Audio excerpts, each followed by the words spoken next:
heard somebody up in the woods. Hopefully he'll come. There he is. Oh, well, you'll have to move because...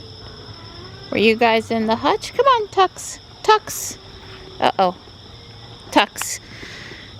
Well, here, Stripe, you just come this way then. I don't know, guys. Everybody just go where they're supposed to go this morning. Oh, let me pick up Tux. It'll just work better. You're a good boy. You're a good boy. I'm not mad at you. All right, Mr. Man is in the safe zone now. He did chase Stripe one time yesterday, so I'm really not putting on that I have to keep these guys separated. Johnny saved Stripe and prevented a problem. It was right when we came in from school yesterday. Wow, it feels downright chilly out here this morning. I'm sure that's a combination of the lower dew point and the fact that I'm fasting. I'm really not hungry.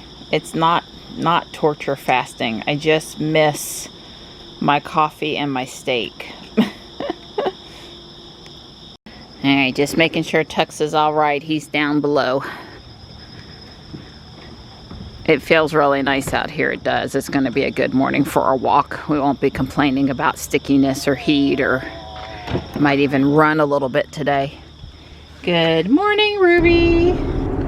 Our ETA downtown is 7:20 this morning, so we're back, I want to say, on time leaving. That extra 5 or 10 minute cushion can make a lot of difference out there on the highway in the morning. Ruby says it's 69. It feels chillier than that because of the dew point.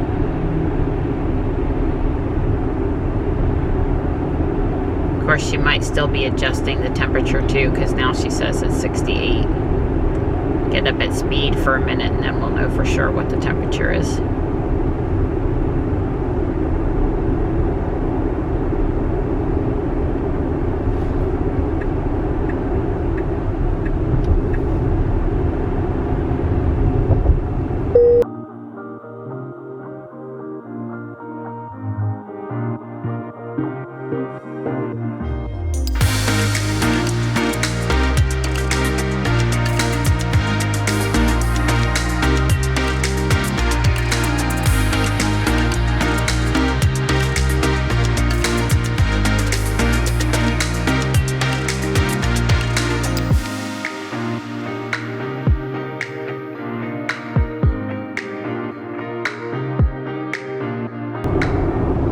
The ride's been okay this morning, but a lot of people jockeying for a position needlessly. You know, you get to where you're going and they're 2 cars ahead of where they would have been if they hadn't made the maneuver. Mostly people moving out of the right lane into the left and inserting themselves in between 2 cars that are already kind of close together. See, to me, that you're betting on the person in front not braking.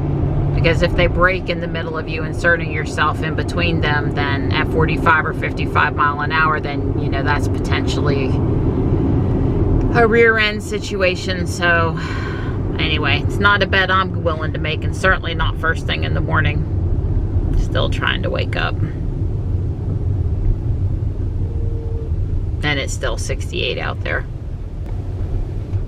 They are not paving out front. Well, I don't think they would be paving at 7:30 in the morning, to be clear. But they didn't start the paving project yesterday, and they also haven't been paving yet today. So maybe if I'm lucky, they'll pave over the weekend. Not likely, probably for Labor Day. But it would be typical. Let's scrape the road, and then the asphalt crew is far behind on actually putting the pavement down, instead of lining things up better. Yeah, I mean, it's quite the rough surface. How many days did they expect people to drive on it? Maybe quite a few, since they took the time to put down paint. And it still feels excellent out here.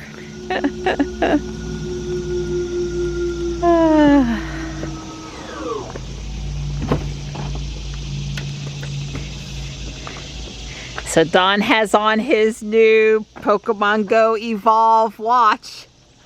Green, his is green. I'll get it hooked up in a minute. Yeah. So the first topic of conversation today had to do with reports out yesterday about the decline in test scores in math and reading for 9-year-olds. I just read the Political article just now to Don, and Yesterday I read a different news outlet article, but I don't know which one it was. And essentially, I don't remember the exact number now, but it's like a 5-point decline in reading and a 7-point decline in math. And I told Dawn that I can't get a feel for how serious that is, because neither of the two articles I read said if that's 5 points out of 500 points, or 5 points out of 100 points, or 5 points out of 50 points. You know, 5 points is not, what percentage decline is that, would be a much better number to report than the drop in average points. So I really don't understand. And I felt like, from a purely learning perspective, that Johnny didn't really miss a beat. Now, I know he missed his friends, and we're not talking about mental and you know, socialization stuff. We're purely talking about the scores here, because he got more sleep. He had more help from me and Dawn if he needed it. He had teachers available to him to ask for office hours if he needed that, and they were the same teachers he was used to. So I'm sure that wasn't the case for all kids. You know, some kids may have not had access to a real teacher's office hours. And also, Johnny's was high school versus 9th grade, 9-year-old age, obviously, right? Which I guess is still elementary school. But I don't know. I really want to know, testing when they're 11, are they still behind? And I want to understand real numbers, percentage points, like how statistically significant is that drop in scores, which they didn't say. And they were quick to point out that, you know, poor performing students suffered the most, and one could theorize, I put a hypothesis there, that that's because they didn't have access to an actual teacher or student in the room to help pull them along, to give them a little extra boost. Because a lot of times teachers will have the quote-unquote smart kids help the quote-unquote kids that are struggling. You know, those kids tend to finish their work really fast, and then they're bored, so the teacher, you know, puts them to work, which is good, because if you can explain what you learned to somebody else, then you know you really know it. I don't see a negative there, but I don't know. You know, maybe if we were to have to do this again in the future, which God, let's hope not, we don't have to do that, but maybe the answer is pairing up some of the well-performing students with some of the underperforming students, where they get together for 15 minutes at the end of the day, or 30 minutes at the end of the day, and the well-performing students provide some assistance. Or maybe the schools have established generic tutoring that's free, where any kid that wants it can get to it. I know they're going to try to say that this is because certain kids didn't have access to technology, and I know we live in Wake County and we have funds here, and so every student got a Chromebook.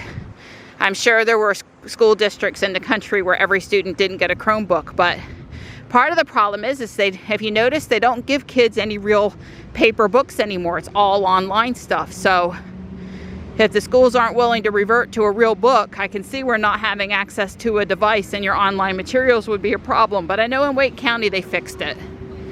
I'll be back in a second. Yeah, they said that the declines were across all regions, and it was just everywhere. It seemed to be across the board. I guess in order to buy into that data, I would want to see what the scores were in Wake County, because I don't know, I felt like we did a pretty darn good job of getting out hotspots and Chromebooks and making it so that teachers and schools you were already associated with are where you stayed for your home base. And I just need to have it smeared in my face, I guess, because I'm sort of stunned if Wake County would have underperformed like that. But I don't know. But I don't know. I'm just really sensitive, I guess, to them saying that the whole stay-at-home thing was bad for every family. Because I know that one of the things that Johnny needs more than anything to do better in school is more sleep. And when you've got to get up at 7 instead of 6, or 7:30 instead of 6, that's a big difference in your day. Because you know, these kids, they never go to bed earlier. I can't even get in bed earlier when I need to get up early. So how can I expect them to do it? So I don't know. I'd like to see a little more objective, real world understanding of the data, instead of COVID was horrible for our schools and our kids, and I don't know what kind of throwing more money at it would fix it, would really actually, I'm for that if there's something we're sure will be effective, but guesswork on it, not so much. I'm headed downtown to get Johnny. It's 10 till 12. Johnny updated me and told me instead of coming at 12:10 to come at 12:40. So I did a few more things at the house, and then he found out that the teacher that told him 12:40 was wrong.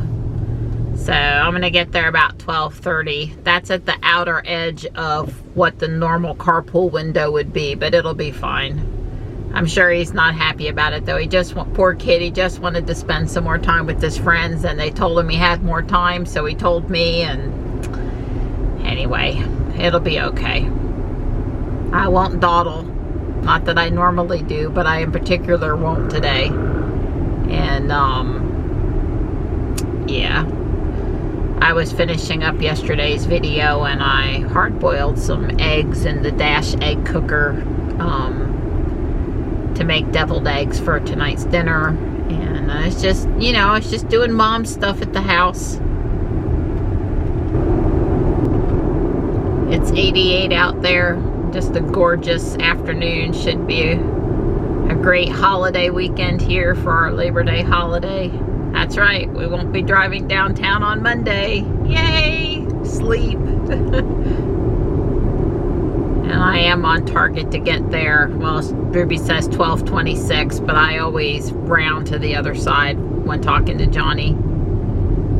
It's kind of one of those situations where if you get there early, it's great, but you know, so you want to round out in this case. Anyway, it's all good.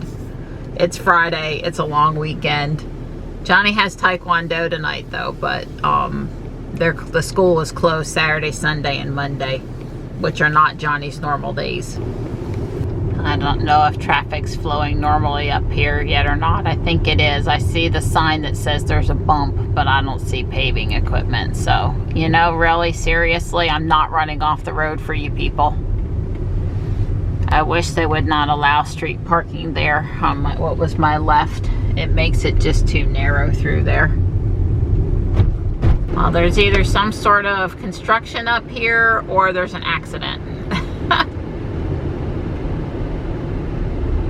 Not sure which yet, but traffic is not moving here, just south of the turnpike.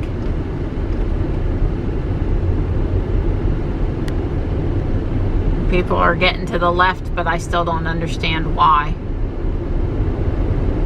Maybe they just brought that big thing in and it slowed it up for a minute. I don't know.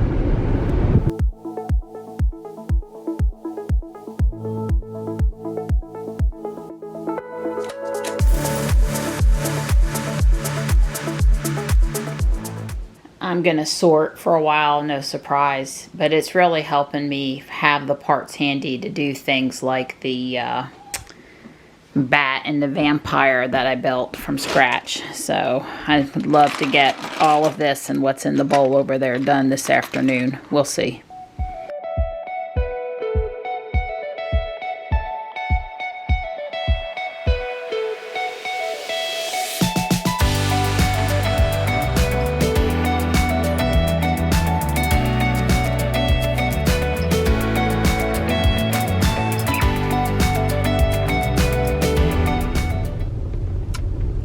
I did get sorted that one bin of stuff I was working on, and Dawn and I broke our fast with deviled eggs and some sausages.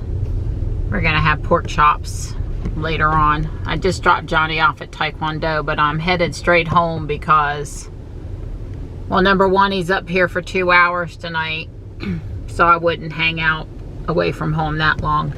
And number two is Dawn's gonna wash Ruby. So I might come pick Johnny back up in Jules. We'll see.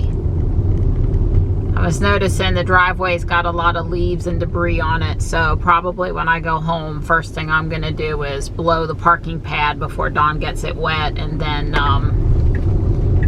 go below the driveway, so I don't drive my brand new clean car on a dirty driveway.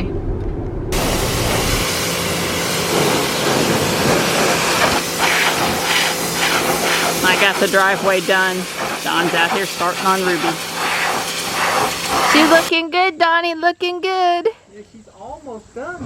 You want me to take Jules to get Johnny from Taekwondo, though? You know, now that I've thought about it, I mean, really, this is it. This funk is it. So we can button her up, and then you can take her, and then tomorrow I'll put the black on. Right, well, you always do a little touch-up the next morning. Thank you so much for washing her. Well, of course.